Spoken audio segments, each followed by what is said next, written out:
Arabi utawi bab kang kaping 4 wal isyrana bulu bab maiku bab perkara jangan teko mafi masir rasi ing dalam usap sirah ana usah temene yabda bi muqaddam rasi ila muakhiri ana usah temene mashu rasi yabda iku miwiti apa masur rasi bi muqaddam rasi kelawan ngarepe sirah bagian depan ila muakhiri marang burine sirah. Jadi dari sini belakang. Tapi nek apa biasanya nek teng kita sebenarnya kan seret terus balik lagi.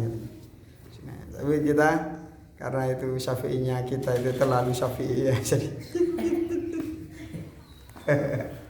minimal 3 rambut katanya. Itu kok eman-eman gitu.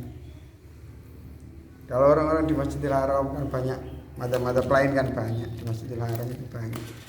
Orang-orang dari luar negeri, dari orang Arab sendiri, tentunya sampai basah. Dan di Arab itu panas, jadi sebasah apapun sebentar udah kering. Kalau di sini kok basah, wah setengah jam belum kering.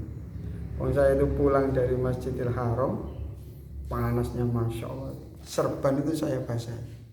Saya pakai setengah jam sampai di Rubat udah kering, sampai di pondok, masya Allah. Itu kalau sampai nggak pakai sandal, wah mateng kaki. Ada sahabat itu mengeluh kepada Rasulullah SAW, bahwa dia tidak punya apa-apa. Kata Rasulullah, kamu masih punya sandal? Punya, ya udah, alhamdulillah. Ya udah. Jadi hidup itu ya sederhana aja. Kita udah dikasih nikmat Allah, udah alhamdulillah. Sambat. Urip teng Arab, hidup di Arab, punya sandal itu anugerah yang sangat besar. Coba jalan nggak sandalan, mateng. Ya, pernah keluar dari Masjidil Haram, ada orang kepanasan, sajadah diminta, ya udah dikasihkan aja. Kita masih muda aja. Panasnya masya Allah.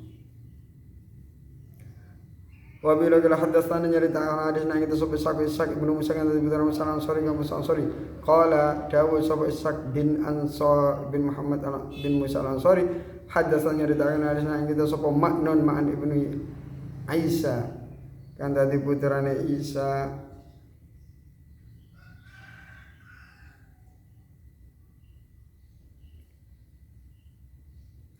Al-Qazzazu qala dawu sapa Ma'an bin Isa hadatsa nyaritakan nang itu sapa Malik bin Malik ibnu Anas yang itu putra Anas namrin saking Amr bin Yahya karena itu putra Yahya Nabi saking abai Amr berarti ngaji teng bapake dhewe Yahya an Abdullah saking Abdullah ibni Zaid yang tadi putra Zaid Abdullah bin Zaid lagi anna Rasulullah sallallahu alaihi wasallam masa iku ngusap sapa Rasulullah sallallahu alaihi wasallam ra'sahu ing mustaqone sirai itu mustaqone Rasulullah sallallahu alaihi wasallam biadaihi kelawan astolorone Rasulullah sallallahu alaihi wasallam dengan kedua tangan gitu. Dengan kedua tangan biadaihi bukan biadi tapi biadaihi fa'aqbala bima wa adbara fa'aqbala mengkonuli madhepno sapa Rasulullah sallallahu alaihi wasallam bima kelawan yadaini wa adbara lan mungkurna sapa Rasulullah sallallahu alaihi wasallam pada amibiti sapa Rasulullah sallallahu alaihi wasallam bi muqaddami ra'sihi kelawan ngarepe mustaqone Rasulullah sallallahu alaihi wasallam sumada pamongkonuli budalan sapa Rasulullah sallallahu alaihi wasallam bihima kelawan yadaihi ila qafahu marang cidok lorone Rasulullah sallallahu alaihi wasallam cidok apa bahasane singalis sini sampai sini terus dikembalikan lagi karena kalau ngeten tok sing basah kan bagian atas kalau dikembalikan gini yang belakang juga ikut basah air wudhu itu berkah summa dhaba bima ila qafahu summa radana li bansulakan sapa Rasulullah sallallahu alaihi wasallam huma in yadaini hatta raja sehingga bali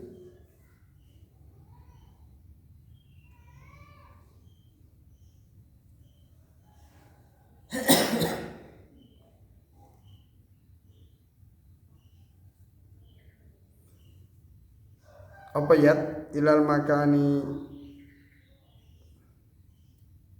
marang panggonan alladzi kang bada'a sumaraja hatta raja sing balekna sapa Rasulullah sallallahu alaihi wasallam ilal makani marang panggonan alladzi kang bada'a miwiti sapa Rasulullah sallallahu alaihi wasallam min saking al makan sama mriki dibalekna malih sampai balik ngriki malih hatta wasala sehingga basu sinten Rasulullah sallallahu alaihi wasallam rijlaihi ing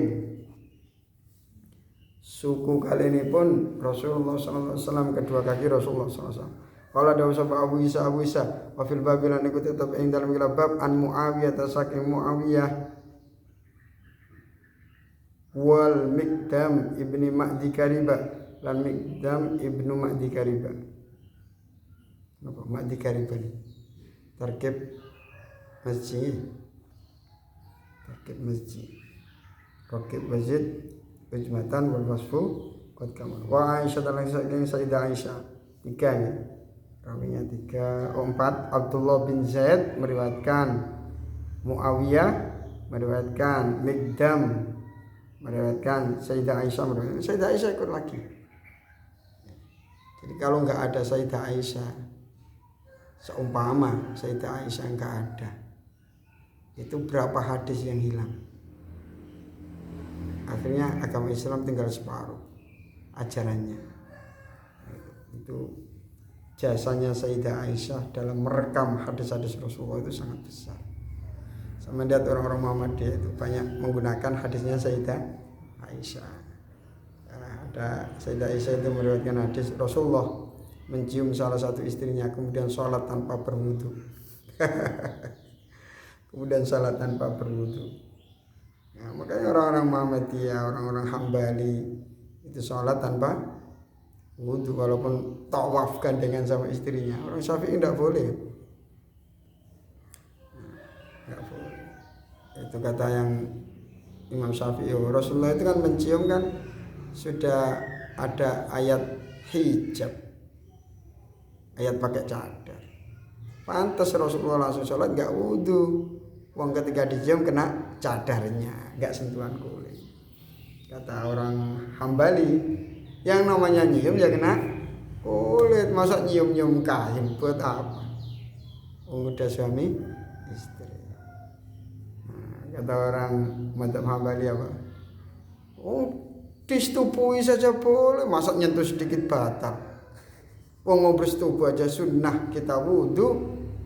Kalau sekedar menyentuh terus kita batal, apa gunanya wudu? Gitu. Kata madzhab Syafi'i, ya karena nyentuh itu batal, makanya boleh dinikahi. Ya. Coba wanita-wanita yang kita sentuh tidak batal, boleh tidak dinikahi? Tidak boleh. Bebek kita salaman tidak batal, karena tidak boleh dinikahi. Nenek kita salaman nggak batal karena nggak boleh. Anak kita perempuan nggak batal karena nggak boleh dinikahi. Nah, jadi wanita yang boleh dinikahi adalah yang ketika disentuh batal. Itu. Nah, terus mau bersetubuh itu kok masih tetap disunahkan untuk berwudu loh.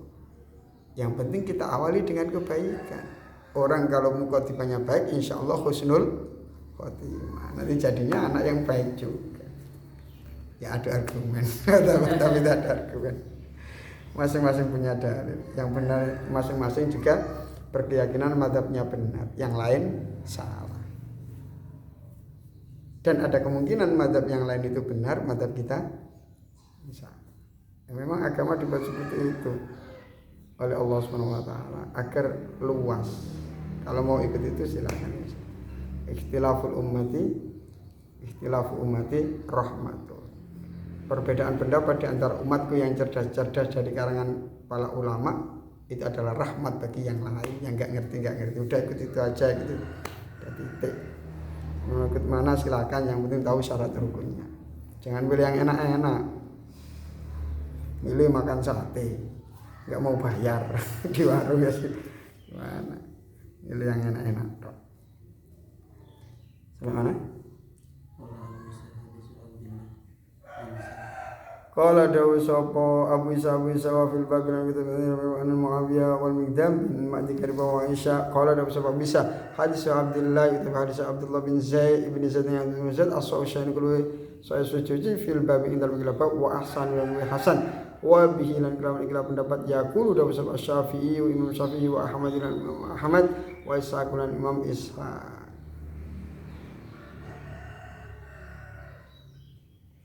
Nah, ini Imam Syafi'i ini berpendapat sama nih dengan Ahmad bin Hanbal muridnya. Nah, mestinya kalau kita mengikuti Imam Syafi'i ya gini ya. Oh, ini pendapatnya Imam Syafi'i. Tik, tik, tik. Indonesia itu airnya banyak. Lu kok ngiri sampai padahal selebar mana air wudhu itu mengenai kulit, selebar itulah cahaya nanti di akhirat. Makanya ada istilah ghurran muhajjalin. Itu bersinar. Semakin sempurna kita wudhu sampai sini, ya sinar kita nanti di mahsyar sampai sini. Kalau wudhunya sampai sini, ya sinarnya sampai sini. Kaki juga gitu. Tapi kalau di tempat umum jangan terlalu tinggi ngangkatnya sampai sini ngangkatnya terus. Apalagi perempuan wudhu di tempat umum, ikut wudhu di tempat laki-laki, di wali-wali itu. Di masjid-masjid wisata, wah bahaya, buka aurat dosa. Makanya ada sebagian punya itu apa, pakai seperti kaos kain yang tipis tapi gelap tidak kelihatan bagian dalam, nah, segini. Jadi kalau wudhu di tempat umum, di Sunan Ampel atau di mana, baju yang luar diringkis sampai sini, wudhunya sama kain-kainnya. Enggak sampai buka aurat di tempat sini sampai sini. Ya. Dibasuh. Tapi kain yang dalam ini sekiranya mudah kering. Gampang kering. Kayak kain yang tipis seperti parasit. Terus diandui, udah selesai kering. Terus bajunya diginikan udah selesai. Enggak sampai buka aurat. Ini kecerdasan sebagian punya-punya itu seperti itu. Masya Allah, ini jarang sekali orang yang perhatian sampai segitu. Orang itu sekarang nggak hati-hati dalam masalah aurat. Saya pernah itu belanja malam hari raya Idul Fitri, nyarikan baju istri saya. Ayo cari baju. Kalau laki-laki sih nggak beli baju baru, nggak masalah. Yang penting semua bahagia. Nah itu kalau laki-laki kadang nggak begitu mikir, tapi untuk istrinya dipikirkan, untuk anaknya dipikirkan. Saya ajak, waktu itu tren-trennya baju seperempatan. Jadi banyak busana-busana muslim tapi setengah lengan segini. Setiap mau beli loh segini. Ini kan aurat juga perempuan. Malam itu nggak jadi beli baju, karena tren waktu itu baju seperti itu. Nah ini kalau Muslim tidak punya desainer sendiri, yang ada desainer yang seperti ini, kita tanpa sadar ditelanjangi, dikira pakai baju ternyata masih auratnya segini. Ini bahaya juga.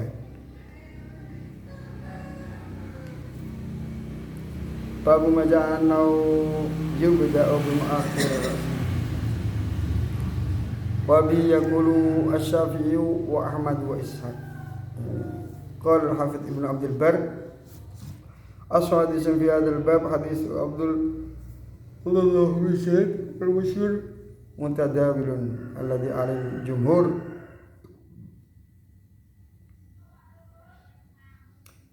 Jumhur menyatakan ya wudhu itu dari depan ke belakang kemudian balik ke depan lagi. Allah alam. So, istirahat.